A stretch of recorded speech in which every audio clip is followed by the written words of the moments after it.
Attention shoppers, we gotta clean up on Aisle H. What the other wolves think?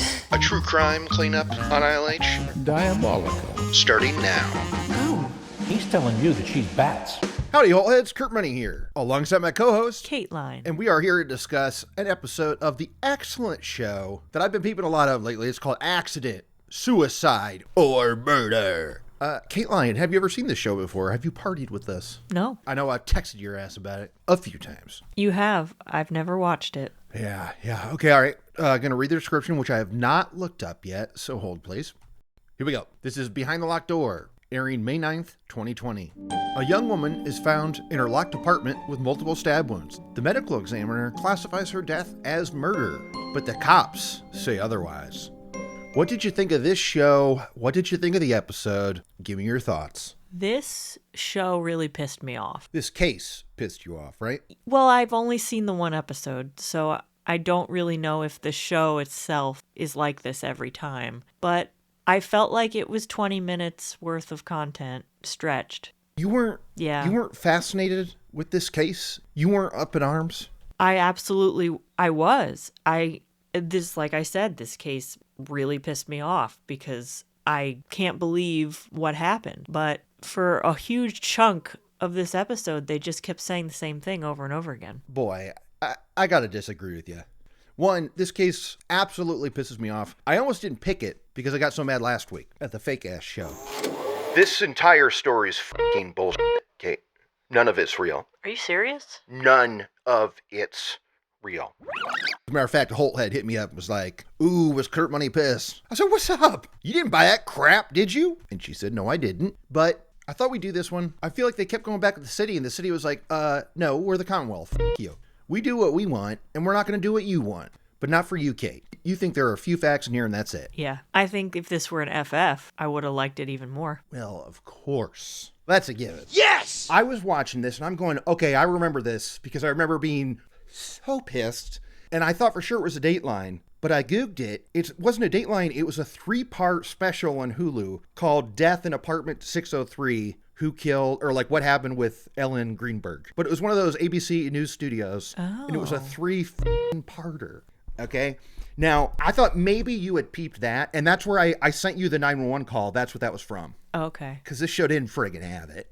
Now, I feel like the name of that sounds familiar, and I may have started to watch it. Yeah. And then was like, well, it's not a suicide, and then turned it off. You might have. And I'll tell you this, while I did get a ton of great info from that, and that shit aired in October of last year, so I have updates for us throughout this. Okay. Because stuff's been happening with this case since late October of 2025. Oh, great. So there's 5 years of stuff that has happened since what we watched today aired. But boy, howdy, talk about stretch to the limit. The third ep, there were at least 2 setups where it's like, they're like, let's put the mom and one of her like step nieces together and looking at photo albums. Oh, come those on. are always brutal. Aren't those always brutes when they're looking through photo albums going, look, there she is doing that. And we're like, Here she do we have to be here for this? Yeah, and it made me feel bad because the mom and dad, boy, does my heart break for them because this is a murder that happened in 2011 and they're still struggling with it.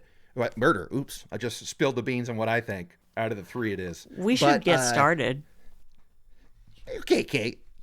Just give me a second here, okay? I got a lot of good stuff. We're going to spill the beans too soon. Well, maybe I'll bleep it or something. Who knows? Okay. Who knows? I know. I got it. Okay. All right. Let's dive in. Our story begins January 26, 2011 in Philadelphia, Pennsylvania. Specifically, a place called Manuki. Does Kate know? Does Kate know, perchance, she heard of this place? It's Manayunk. Manayunk. You're good. I'm just so relieved you're such a geographical whiz to help us out in these situations. But it's, for our sake, it's in Philly. A 911 call comes in from a boyfriend who has found his girlfriend like in a bloody pile on the floor of their kitchen. Tell us about the 911 call. They did, for a hot sec, they did that BS I hate, didn't they? Where they did a little fakey. And I was waiting to hear a very ridiculous Yeah. 911 call, but luckily it was just 2 seconds. One little. 911, what's your emergency? Yeah, and then they described it, but aren't you glad that you've heard the real thing? Because it's interesting, I think. I think it plays to a little bit. Yes. From 842, what's wrong? I went downstairs to go work out. I came back up. The door was latched.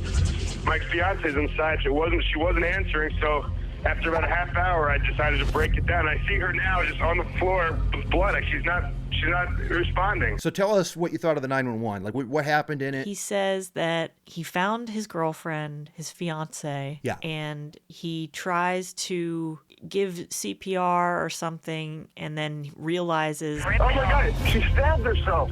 Where? She fell in a knife. Oh no, her knife's sticking out. What? There's a knife sticking out of her heart. Oh, she stabbed herself? I guess so. I don't know where she fell on it. I don't know. how did you not see this knife sticking out? Yeah. I was immediately suspicious of this guy, and I didn't know if it was because the show purposely cut it that way to create suspense, like we didn't know at first that there was a knife. Right. But the way they did it, I was like, well, he would have seen that immediately. Okay, now that is one of the big mysteries of this crime scene, because I forget if, so the 911 op is like, tear her shirt off so we can do CPR. And he goes, well, there's a zipper. I can't. And there's crime scene photos. She's got like a zip over hoodie thing. I would be probably hard to tear off. I don't know if it's before or after this, but he straight up says she committed suicide. And then it's when he's trying to rip off the shirt when he goes, oh my God, there's a knife in her heart. There's a knife in her. If you were trying to zip the hoodie off, you would have seen the knife. Yeah, so she is there. She's in her kitchen and she is lean. It's like she's sitting on the floor against the wall with her head, like her chin in her chest, kind of. Now we've encountered crime scenes or a knife sticking out of somebody's neck and they didn't realize it right away. So, but I don't know if that wound was visible when the person came in the room. This knife was pointing at this person when he came up to the body. How does he not see it? And it's not a little baby knife. We're talking steak knives here. Now, what color was her hoodie? It was dark. It was like a dark blue or like a light The dark only gray or thing something like that. I can think of is that in the panic, he didn't see the handle of the knife because it was the same color as the hoodie or similar. And maybe it was in shadow, and at first he just saw her and some blood and was like, what? But to me, that's insane to not notice it as soon as you walk in the room. Yeah. And we talk about how men don't notice things. But We sure do. this is different. Yeah, and I'm looking at the ME's report right now. The blade, just the blade was 12 and a half centimeters. So what's that in inches? 6 or something like that? 6 or 7 or 8? No. 1,000? I bet at math. Help me out here, Kate. But the point is, the blade itself was over 12 centimeters. So that means the handle is, another. It's like this is a good sized steak knife. Yeah. And we see that the block the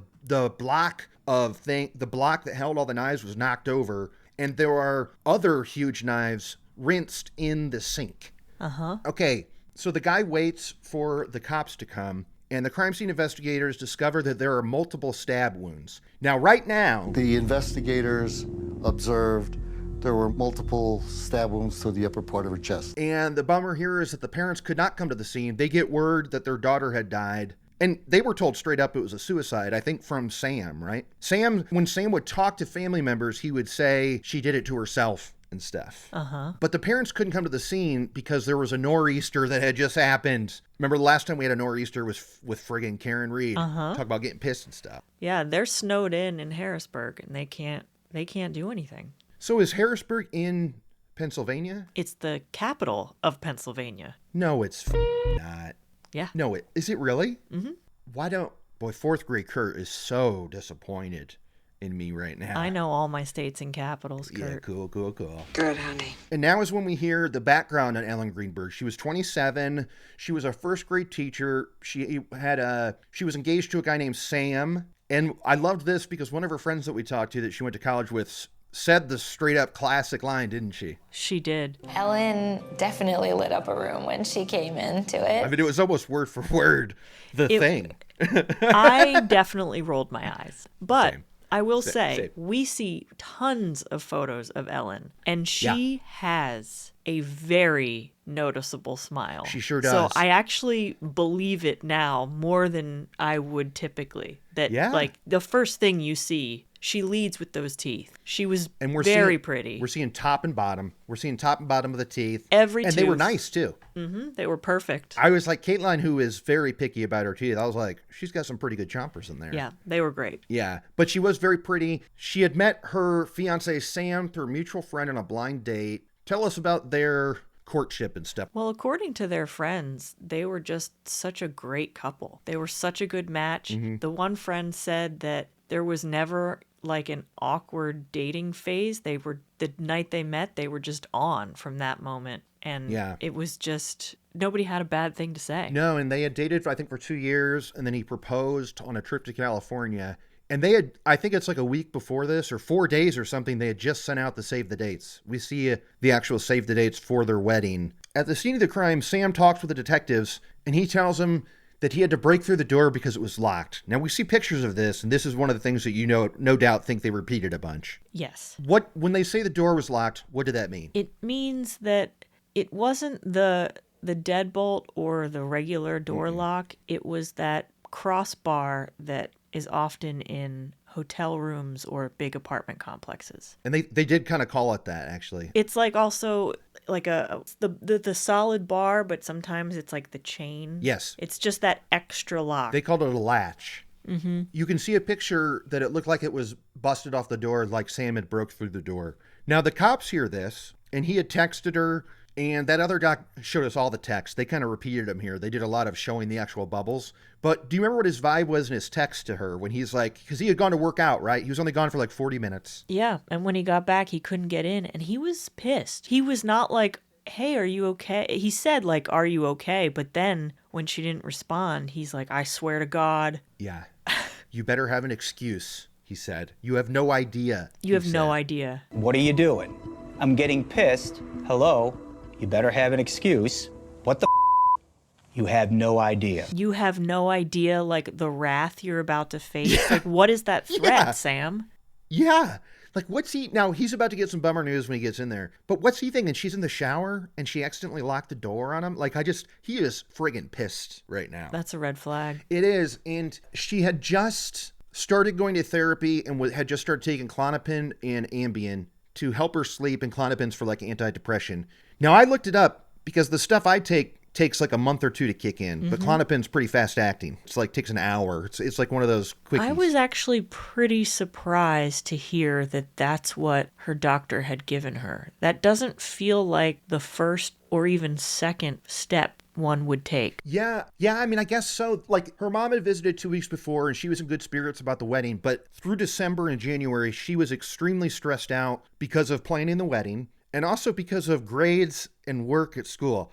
Now, look, I'm sure it's difficult to be a first grade teacher. You're dealing with melding the minds of youngins for the future and stuff. But would you be stressing about their grades? Their grades? Like, what is it, a plus or minus? Like, what's there to stress about? What do you think? I don't think that I would be. They don't really get graded. Yeah. What could they? That's what I'm saying. It could be one or the other. It's like pass fail or something, right? Like, I don't. So Sam is telling the cops this, that she's depressed, she has mental issues and whatnot. And the cops, hours after finding the body, they rule it a suicide. And the way that they're thinking is there were no defensive wounds and there was the locked door. And there were no other ways in and out of the apartment. Yeah, it's funny.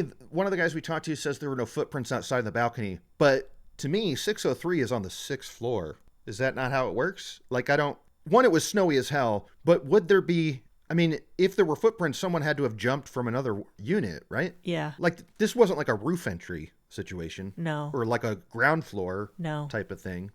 Yeah. So the cops, and they say no defensive wounds because it's either fight or flight, and there were no signs of either, which is, almost a sign of strug talk or lack thereof. But it was not. And I would argue that wood block was knocked over. What do you think? I mean, it's not much, but don't you think that the wood block being knocked over is something? That's not something that gets knocked over because you bump the sink, which is granite, by the way. Yeah. So they say that. The cops tell the parents she committed suicide. Next day, at the autopsy, we learn, she had 10 stab wounds up front, but behind her, on her neck and head, were 10 more. There were 20 total stab wounds on this woman's body. So it was 19 stabs and 1 slice. and we're seeing pics of it, like some of it's computer generation and whatnot, but they show you the gist of it, and like the slice itself is like, how is that a blow suicide wise? Like, yeah, you know what I mean? It's not, is the answer. Yeah. And the medical examiner also agrees because they rule it not suicide. The Emmy's homicide ruling officially turned Ellen's case into a murder investigation. Yeah, and what's wild is the next day they have the service for her, and the family is there at the service, and they hear from a relative that she had heard on the news this morning that the Emmy called it a homicide. That cause of death was a freak homicide. So Josh, the dad that we hear a lot, we talk to the parents a bunch. He says to the crowd at like the synagogue or wherever they're at, my daughter was murdered. Her dad stood up and said, my daughter was murdered. He dropped the bombshell. There wasn't a sound in the room. They had bought the suicide thing. Like they were surprised by it and they felt that she was, in good spirits, but they were buying it though. It's not like this isn't a case of the parents just can't accept the fact that she killed herself. Yeah. Like for 2 days, they were like, oh, bummer, but we'll deal with it. 48 hours after death, because now the cops hear it's homicide. They had written on the freaking report suicide, which is weird as hell, BT dubs, for the cops to write that before the Emmy or the coroner or anybody looks at the body. So 48 hours later, they go, uh-oh, we better go back to this crime scene. Nearly 48 hours after Ellen's body was discovered, detectives revisited the crime scene. Now this, I was shocked to learn this show did not mention, but I'm about to tell you, Kate, what had already been done when they went back to this crime scene. Okay, you ready for this? What did Sam do? The property manager had hired Crime Scene Cleanup, a literal company called Crime Scene Cleanup. They had already come over and cleaned it up professionally. Oh, no. Okay? Police directed me to call a company called Crime Scene Cleanup. They had on hazmat suits and protective gear, and they put everything in the dishwasher and turned it on and wiped it up, and that was it. Not only that, Sam's uncle reached out to the property manager and said, hey, there's a few things that Sam wants to get from his apartment. Is it cool if I swing by? And he just took all the electronics with him. Laptop, phones, took them with him. How about that? Even Ellen's? Yes. All of Ellen's electronic devices were taken by her fiance's uncle, who's not even related to Ellen. Because it wasn't a crime scene to them, they had already committed to suicide. They didn't treat it like a crime scene. They didn't dust for fingerprints. No. They didn't print Sam. No. And I cannot believe that a professional crime scene cleanup had already done their job. And the uncle comes over for the computers. Oh. Okay. So that happens. Well, now the Greenbergs, Josh and I think Sandy is the mom's name. The parents are wanting to dig more into this, but of course the cops are like, can't help you. It's a suicide, so sorry about it. Which is weird because at this point it's still a homicide. Now, okay, Greenbergs don't get any help from police, but the police do something that we, as true crime experts, and the experts on the show had never seen before, in that they said that Emmy has made a rush to judgment. It's not a homicide, it's a suicide. What? No, y'all are the ones who made the rush to judgment. We have specifically covered one where the guy was like, I talked to all my buddies who are cops, and I was like, why can't we look into my sister's death? I hunt with a lot of police officers, and I know state troopers, and they all basically gave me the same answer. The coroner has the final decision. And they're like, well, look, once the Emmy says what it is, our hands are tied. Like, we can't even touch it. And this tells me that actually that's bullshit. That's just an excuse, because if the cops would like to go against the Emmy, they can.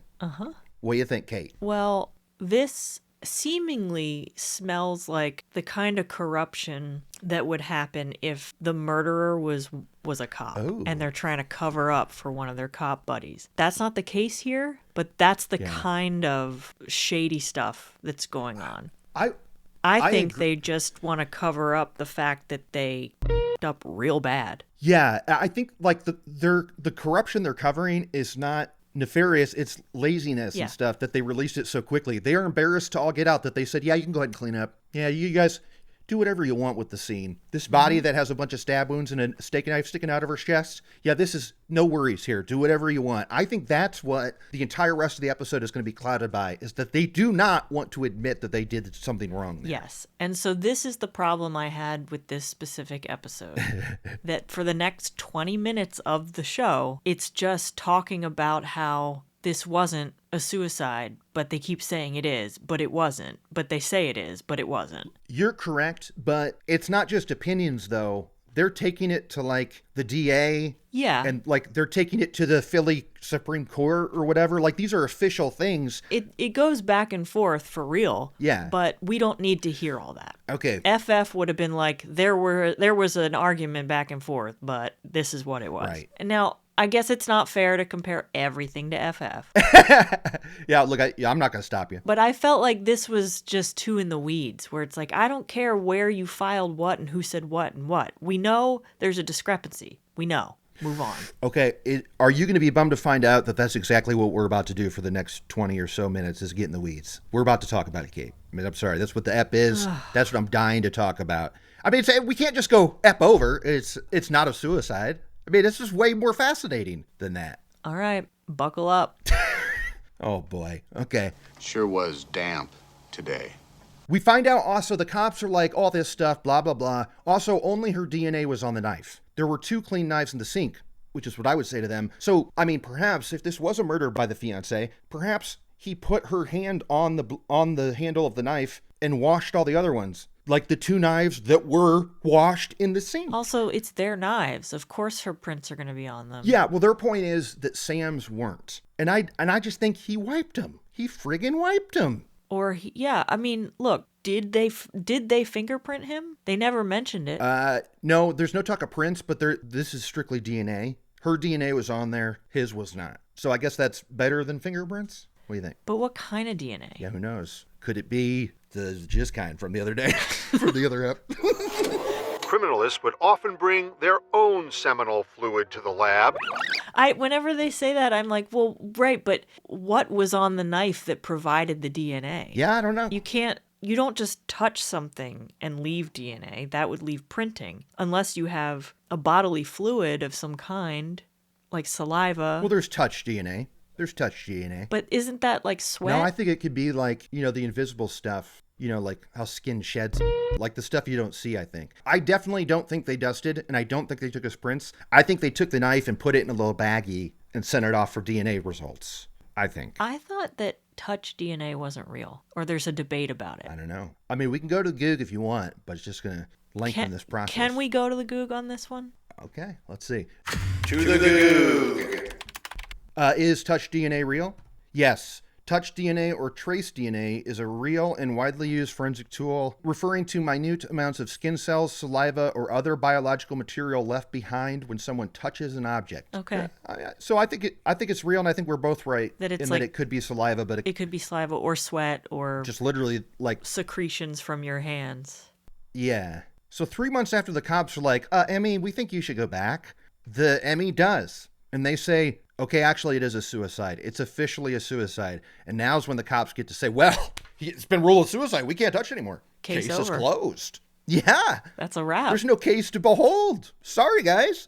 Which is interesting. The Emmy agreed with the police that Ellen Greenberg took her own life. This matter is a closed case. So at this point, but the parents don't buy it. They launch their own investigation. They get the autopsy report and crime scene photos. A year later, they hire their own pathologist to interpret the crime scene. And guess what? This person's like, I can't believe this was ruled a suicide.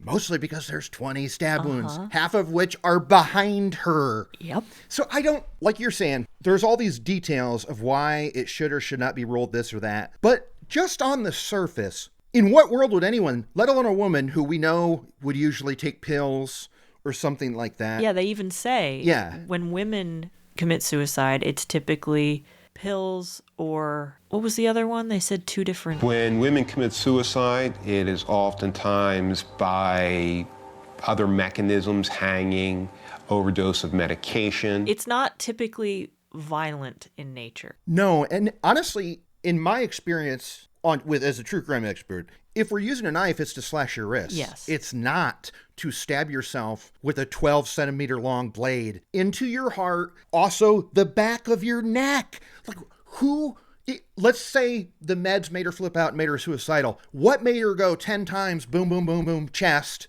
10 times in the neck? This is the thing that kills me. It's why very the neck? hard to do. It's almost impossible. Yeah. And why wouldn't you just slit the carotid? Yeah. Or the wrists? It's way easier and probably hell of a lot less painful. Yeah. And now they talk about how a few of these stabs are kind of superficial, but we see pics of them and stuff, and at least, I don't know, 5 of them were pretty deep. Now, those would be hard for me to do at any point. Do you know what, like, even if a few are superficial, there's enough that are an inch or two. It definitely looks like someone was attacking. Yeah, absolutely. And also one of the stabs, this is up for debate later on, but may or may not have pierced the spinal cord, pierced the spinal cord, which would have made her paralyzed, so she could not have then administered the heart stab. Right. That's when they're like, okay, well then, unless she did that after she died. Oh, and also, there's blood at the scene, but not enough for 10 or 20 stab wounds, which means some of these probably happened post-death when blood's not pumping. Uh-oh.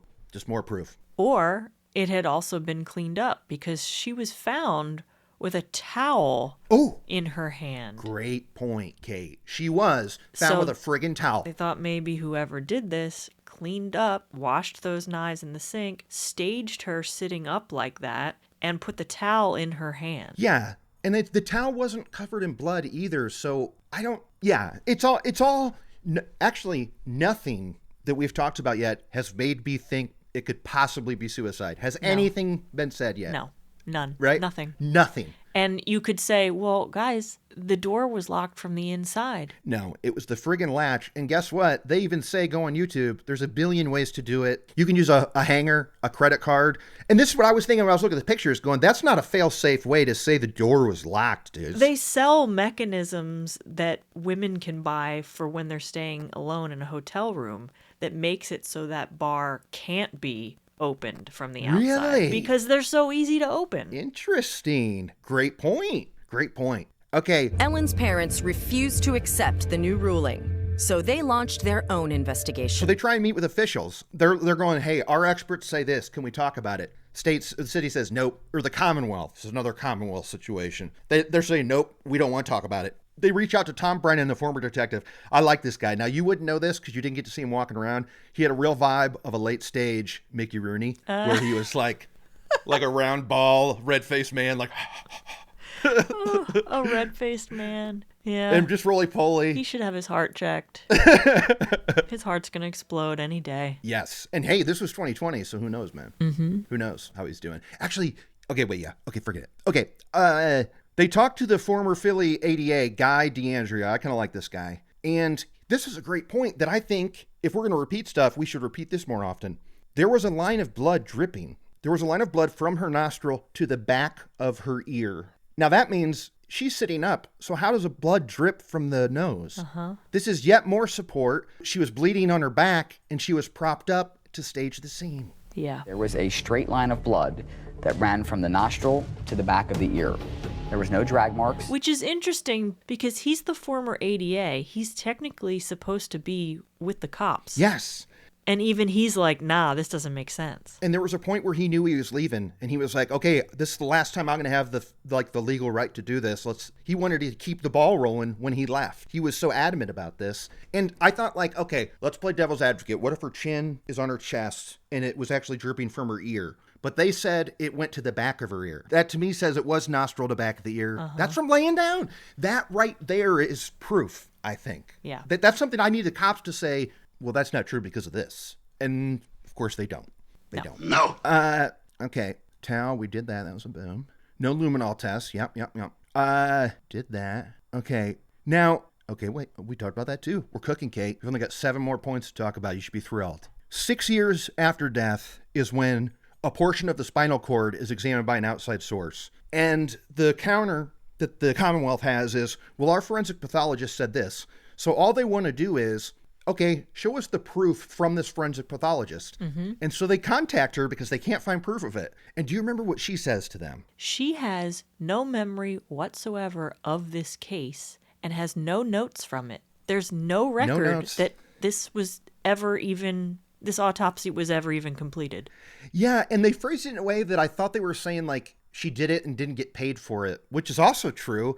I mean, if there's no record of her doing this, so if there's not proof that she got paid for the services or there's no like outcome of her doing it, how can anybody say that she did it at all? Right. They can't. Yeah, they can't. They freaking can't. But again, cops don't care. Boom. And this was a great line by late stage Mickey Rooney, is the line about the litter box. Do you remember this? He said, like, no matter how you push it around, it's still gonna stink. There's not enough sand in the litter box. So he's a cat guy. Yeah. Yep. This is like a case of not enough litter in the box. No matter how much they scratch around, it's still gonna stink. And this is enough to stink up the state. They also find what could be marks of manual strangulation on her neck. What are your thoughts here, and what are your thoughts with the bruises? Well, she had bruises all over her body. So they said, some were old, some were new. They said that there were no signs of strug and that she didn't have anything under her fingernails or anything that looked like she was fighting back. Yeah. But I say that the fact that there's strangulation and bruising everywhere is the signs of a struggle. Yeah. The bruising on the neck, I say absolutely. We saw some of the other bruises, and they were like on her leg or thigh and stuff. They were the older ones. Those, to me, there's way better evidence that she was murdered than that. I wouldn't put too much weight to that, because some people bruise easily. I'll have a bruise on my leg sometimes and go, when did that happen? Uh-huh. Am I crazy? I feel like an odd bruise here or there isn't too nuts. No, she did have a significant amount, though. Like, more than you would just get from, like, working out at the gym. Yeah, which they made a point to say she was not active and athletic, but it doesn't matter because she was super skinny and fit and stuff, so it didn't matter. She didn't have to be. But they made a point of saying she didn't exercise. We frankly can't explain them because she was not involved in physical sports. Fast forward to February 2017. They filed to get the case info.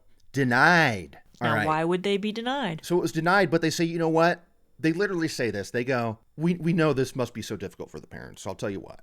The parents can come in and talk to us, but they can't take pictures. They cannot make photocopies of the case info, and most importantly, Tom Brennan is not invited. Late stage Mickey Rooney, you're not allowed. So they go in. Why? And they're like, we don't even know how to read this stuff. Yeah. And we can't take notes to look at it later. Yes. So the dad was like, it was pointless. We were like, okay, what is all of this? You can't photograph them, and you can't call anybody to ask questions about them. And you can't bring Tom Brennan along. Okay, so they still fight it as best they can. 2 years later, 2019, this is now 8 years after the murder, the Commonwealth is like, okay, look, here's the deal. We found some search results on her electronics, which, by the way, they had to get back from the uncle. Uh-huh. They get the electronics back, and they say, we have these search results. And before we talk about the search results, the former ADA was like, well, that's interesting, because when I looked at the case file in 2011, they said that they looked at her electronics and there were no search results. Do you remember this part? I do. Where the guy's like, see, this is juicy stuff to me, I think. Every time the Commonwealth is like, okay, but there's this. We have solid proof that, no, there wasn't. That wasn't this. This was nothing. Yeah, those search results were faked later to cover their asses. Okay, I think possibly they weren't faked. Because here's the thing. What she was searching were things like painless death. Hey, Kate, on a top 10 list of painless ways to die, where is stabbing yourself 20 times, you think? Where does that rank? It's is that not number on the 9 list. or 10? Yeah! Yes, thank you! I mean, she's literally searching how to kill yourself without feeling pain. And she does it this way, supposedly. Now, here's another thing they go. She was Googling about quick deaths. All right, now one of the ways that they did it was weird, where it said, like, Twitter death in tub. I'm like, what is that? That's not searching for death. So can I hit you with a link real quick, Kateline? Sure. And just read the first line of the article. Oh. This is literally what... This is about a Romanian teenager who electrocuted herself while on Twitter in her bathtub because she accidentally dropped her laptop in the water. Yeah, and now this is from June of 2009, so that's 2 years or a year and a half before the death. And the specific address on the results from the cops say like Twitter in the bath and stuff. They use Twitter as like twittering and stuff. So this to me is exactly what she was looking at. This is not investigating suicide. This is looking up dumb and crazy deaths, like Darwin Awards stuff. It's almost like she was maybe working on something where she had to reference this stuff. I don't know that it necessarily had anything to do with her. This could have been like a research paper for something. I mean, was she in grad school? Was she compiling a list for like some friends doing something? I don't know. We do weird stuff sometimes. Yeah, and guess what? If she watches any true crime whatsoever, it could be she was just Googling something that she saw a friggin' ID show on. Like, we are podcast hosts. We do a lot of Googling for true crime. But even if we weren't, My search results are still filled with scary because I'm watching something about it and I'm going, was this real? Did this really happen? Or is this Steve Moore trying to with me again? So here's a free life hack. Wait, they dropped their laptop exactly in the water? Let me look that like, up. This is like Googling while you're watching stuff. So all that is out the window to me. Never mind the fact that it was not in the results in 2011. So there's that. Okay, almost done. So at the end of this episode, it's 2020. In 2019, they had said it was a suicide, it's closed. They were still fighting it. My goal throughout this whole thing is to get justice for my daughter. I'm not giving up. So at this point, at the end of this app, there's nothing doing. It's still open. Now I have some updates for you from 5 years of progress from the other show. Do you want to do lists and stuff first? I do, yeah. Well, then hit me. Kate's unnamed list. Kurt, somebody mentioned a puzzle piece. What? Did they? Mm-hmm. Say what? Yep. Are you for sure? They didn't. You're scooping me here. They didn't say like it's a missing piece of the puzzle or it's putting the pieces together, but they said something like this is the missing piece. Okay. Hey, I'll count it. Absolutely, I'll count it. I'm gonna count it. Have to come back and pick up the pieces. Well done. Is that all you got? Is a puzzle piece? Yeah, that's it. Well done. And on to Kurt's Kick-Ass List. Kick-Ass List. Not a damn thing. I got nothing. It's a great app. I loved everything in it, but nothing really hit the list. We were inching around signs of strugg, or lack thereof, but it didn't happen. All right, so you ready for my updates? Yeah. Okay, a lot of this I already said. Here's something interesting. She did not have her engagement ring on at the time of death, and she reportedly did not wear it. She never wore it to school or anything. What are we thinking about this? Was it expensive? You wouldn't want to wear it if you were teaching in the city. Ooh, okay. Now, all her friends were saying that she never wore it, and she didn't say it's expensive. She would say things like, oh, I don't want to, or doesn't. I don't want to put words in her mouth, but she did not say it's because it's really expensive. So isn't that a little suspicious? They also make a point in the other doc how much she looked forward to finding love and getting married. Like it was a big deal for her. I find it weird that she didn't rock the rock. What do you think? It is very strange. Yeah. And this is what's interesting. When they convinced the original Emmy to change it to suicide, his name was Osborne. And when they did like a deposition in 2019 or in 2020, he was on there walking his ass around things and not saying stuff. It was wild how he was not saying things because they finally get it out of him that he was told that the cops had escorted him, Sam, up to the apartment and him knocking in the door. So he thought that the cops had witnessed him breaking the door down. Incorrect. That's just what Sam told us, the suspect. Did you know that? Because I thought they said that he went downstairs to get the security guard. Okay. Before he even called 911. He did, but that security guard is interviewed in the Hulu thing. And they word it in this where it protects themselves because they say Sam then went down to speak with the security guard about getting help entering the apartment and eventually ended up breaking the door down. But that security guard, he could not leave his post. He was not allowed to leave his post, and he did not. And you see it on the security footage of Sam getting on the elevator on and off. He's going up and down alone. Sam murdered her. He straight up did. And guess where he is today? He's married with children. Oh, yeah, he's out. He's walking around, living his life. He's out. Everything that, one, he doesn't talk to this fam anymore whatsoever. The 2 times he's commented on it, he makes it about mental health and how it's a real drag and how, like, can we help other people with mental health issues? Mm-hmm. He never says, like, no, I didn't kill her. It's always like, when Ellie took her life, it was heartbreaking. Like, it's never a denial or anything. Yeah, he did it. And that when they said that his alibi checked out, that he really did go downstairs to work out for the time frame he said he did. I'm sure he did, but he killed her first. Yeah, that's another thing that the Hulu doc talks about is like they're tied to the fact that they think she was alive at 4:50 because that's when Sam left to go work out. But there's no proof that she was alive at 4:50. That's just what he said. He just told them that. Yeah, and her lap. I talked to her before I left, and when I came back, she was dead. Okay. Yeah. The last time, so at 4:46, her laptop was active. Now, that could be him plugging in those search results after he stabbed her. Like, we don't know what that activity was. The last proof that she was alive was at 1:26 when she had texted while getting gas, which is also on camera, her filling up the tank of her car. So, like, if you're going to kill yourself, you don't need gas. You don't need gas, and you also don't do it mid-chopping fruits for a fruit bowl. That's something else an expert said was like, I've never seen a suicide that happened while someone was preparing a meal.